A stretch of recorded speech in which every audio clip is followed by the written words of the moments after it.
Ford racing on the original PlayStation was one of the worst corporate money grabs that I have ever seen in a game, and when I reviewed it I gave it a 7 out of 10. I don't know why I gave it such a high score, and now having another look at the game, I'm actually going to give it a 4 out of 10. All of the cars that were in the game were also in production at the time, so it was clearly just an ad for the Ford Motor Company. What I find weird about that is a lot of the cars were sold in Europe and a few of them were sold in the US, so I really don't know what the developers were going for.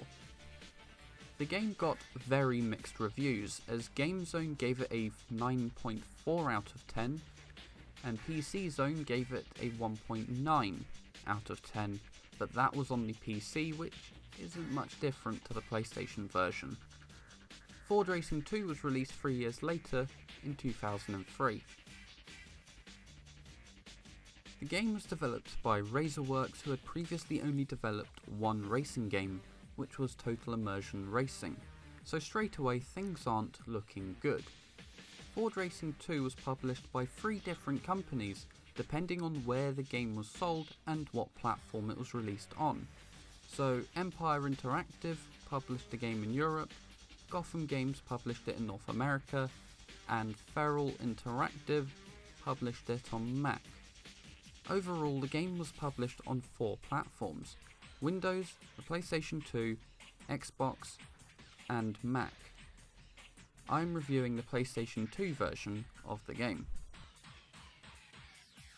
The main career mode, if you can call it that, is the Ford Challenge, and even though it's very short, it is also one of the best career modes that I've ever played in any arcade racing game. The basic idea is to collect all of the cars that are sorted out into categories, which are Living Legends, Movie Stars, SVT, Concept, Off-Road, Custom, and Stock Car. You pretty much have to collect all of the cars in that order, and you do this by doing various events, and there are a lot of different types of events. The events are called Driving Skills, Time Attack, Racing Line, Drafting, Standard Race, Seconds Out, Duel, and Elimination. Driving skill is where you have to drive through gates that are scattered all over the track whilst having to do a full lap before the timer goes down to 0. When you go through a gate, you'll get another second to complete the lap. Time attack is the same as it is in every other game, so I'm not going to talk about it. Racing line is all about how well you can follow the racing line. If you go off it, then you'll get a penalty which is added to your final time. Drafting is a very interesting event type. In these events you have to draft other cars. Once you've drafted them enough, then they will disappear and you'll have to move on to the next car and draft them. In those events you draft more than 4 cars and do it before the time goes down to 0. When you take out a car through drafting, another 20 seconds is added to help you catch up to the next car. Standard race is just a race, and just like time attack, I'm not going to talk about it as it's the same in most games. Seconds out is a time trial, but with a difference. You have to complete a lap of a track within a target time whilst collecting hourglasses. Every time you collect an hourglass, a second goes down, giving you more time to complete the lap. It's too much like the driving skill mode, and I don't think it needed to be included. In the duel mode, you have to beat one other car, but you have to do it in one lap. Once you've beaten that car, then a faster one will appear in front of you and you'll have to beat it all over again.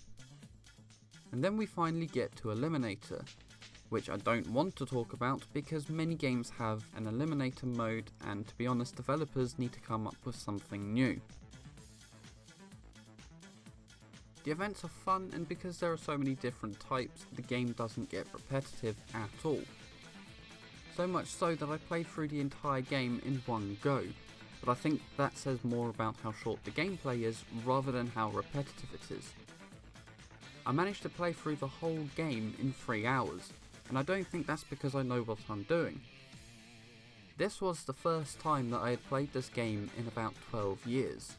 The speedrun record is 1 hour 45 minutes. To put that into context, the GTA 5 100% speedrun is almost 10 hours. Ford Racing 2 has some of the best original tracks that I have ever seen in an arcade game. There are tracks for all different types of cars that are in the game, and just like most of this game, I can't really say more than that. The game features about 30 cars from Ford's history, or at least from 1940 onwards, so there's no Model A or Model T, which is a shame. What is also a shame is that it's all American Fords. It would have been nice to have cars from Australia and Europe as well, such as the Ford Falcon and Ford Sierra Sapphire Cosworth. In fact, the Ford Sierra Sapphire Cosworth needs to be in more games in general. But anyway, if the developers had done that, then they would have sold a lot more copies of the game in Australia and Europe. Ford should have allowed cars from their subsidiaries to be in the game as well, so that's cars from Land Rover, Jaguar, Volvo and Aston Martin. Seeing as this was an advertisement for the Ford Motor Company, doing that wouldn't have been such a bad idea. Overall, I'm going to give Ford Racing 2 a 5 out of 10. I like the event types and the tracks, but the gameplay is way too short and the car list is disappointing. But with that being said, it is a lot better than the first game on the PlayStation 1. Out of all of the numbered Ford games, this is the best one, but it isn't better than Ford Street Racing and Off-Road, which is the Ford Racing game that featured Land Rover. And because of that, I'm not going to recommend it.